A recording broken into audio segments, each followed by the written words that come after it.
Chapter 1135, Fragrant. On the Sanya Sea, Pasu Island. The Blue Avenger, which had been summoned, finally arrived at the headquarters of the Church of the Lord of Storms. It was docked at a port. Alger removed the cloth wrapped around his head and jumped off the shipboard, landing firmly on the dock thanks to the wind. The wind-blessed potion he had consumed had long been digested. The reason why he had done so was to make himself appear more like the other members of the church, making them feel a sense of kinship. Years of experience told Alger that it was best to maintain uniformity with the people around him most of the time. He didn't want to appear out of the ordinary. Under the circumstances where he had plenty of secrets, it was even more imperative to do so. "Haha, Alger, control your impatience." A man who had been waiting at the dock came forward with a smile. He had a head of soft yellow hair and a long robe embroidered with lightning patterns. He was Alger's former partner, but later on, one chose to be the captain of a ghost ship and continue floating out at sea, while the other returned to be a clergyman. Alger smiled as he raised his right hand and struck his left breast. "May the storm be with you." "May the storm be with you," the yellow-haired man, who was in his prime, replied with a smile. He immediately lowered his voice and said, "I heard that you've already adapted to the wind-blessed potion." "Yes, it's very simple. I fly every day and maintain the state of floating. I often use the wind to travel back and forth in different places to quickly adapt. I've already sent a telegram to report this matter." Alger arched his brows to look proud. The yellow-haired man looked around and maintained his volume from before. "It's no wonder you were summoned back. I heard that because of the ongoing war, there's a lack of manpower on all sides. The Council of Cardinals has decided to organize a group of Windblests to advance to Sequence 5 as soon as possible. You should be within those ranks. How enviable. I just became a Windblest, so I don't have the chance. Organize a group of Windblests to advance as soon as possible." After knowing that there might be a world war ahead of time, Alger Wilson wasn't surprised. A word suddenly appeared in his mind: cannon fodder. In fact, just from his contributions for the Banzi Harbor incident, Alger, who was only a seafarer back then, could have advanced to ocean songster without any obstacles. Furthermore, he was usually hard at work, having completed countless missions. In the end, he had only become a Windblessed. He had to join the queue for an opportunity to advance to Sequence 5. And now, there was no need for him to do anything. He was suddenly placed on the list of candidates, and he would soon enter the ranks of the quasi-upper echelons of the church. He couldn't help but feel suspicious. Indeed, once a full-scale war begins, the order that prevents people like us from rising will split apart. However, the most important thing is to survive the war. Only by surviving will everything be meaningful. As Alger's thoughts raced, he asked in surprise, "Saints, is that true?" "I can't be sure. In short, that's what I heard. Let's go and catch up. If you have the chance to become a high-ranking deacon or a cardinal, don't you forget us." The yellow-haired man named Saints reached out his hand and patted Alger on the shoulder. Alger dodged without a trace and replied with a smile, "Definitely one." In the City of Silver, the expedition team brought back news that there was a sea on the other side of the giant king's court. All the citizens temporarily entered a state of excitement. After 2 days of waiting, Derek Berg finally received a notice from the 6-member council, permitting him to receive the classical metallurgist's potion formula.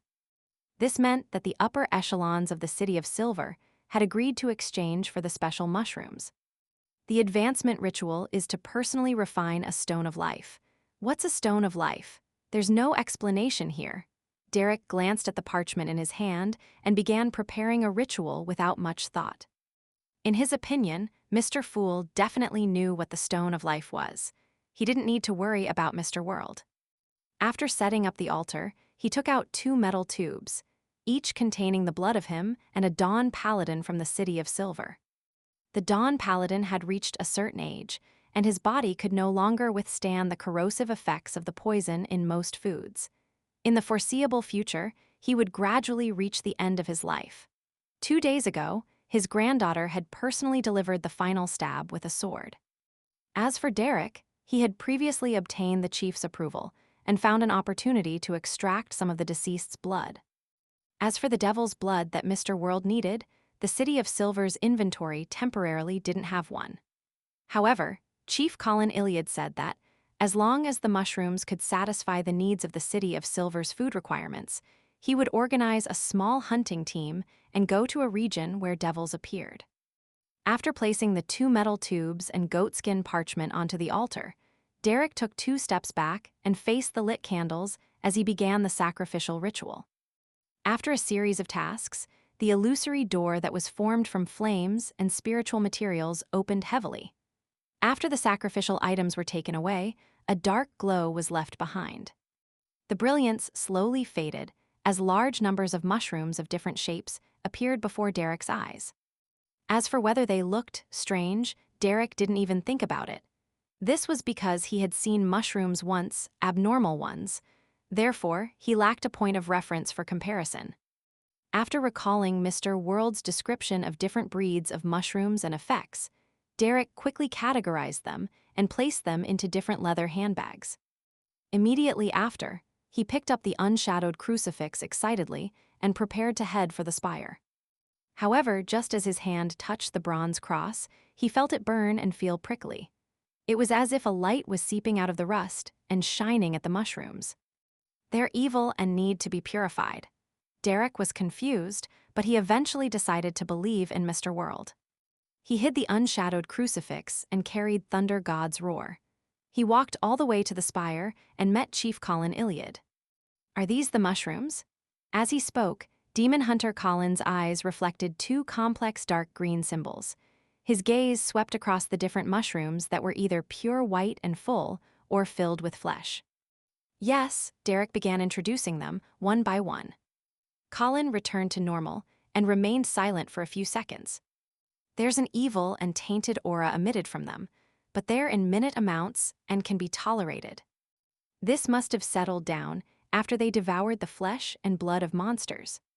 He paused for a moment before saying, "Let's first test their proliferation ability."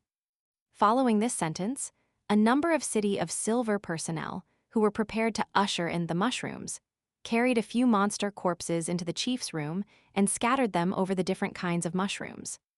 The moment those mushrooms came into contact with the flesh, they immediately grew hyphae and burrowed into them.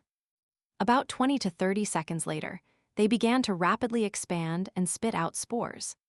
After a while, the corpses of those monsters were densely covered with mushrooms. However, the mushrooms didn't stop growing. They kept growing upwards, and in the end, some of them were even taller than Derek Berg, facing him as if they were looking down at him.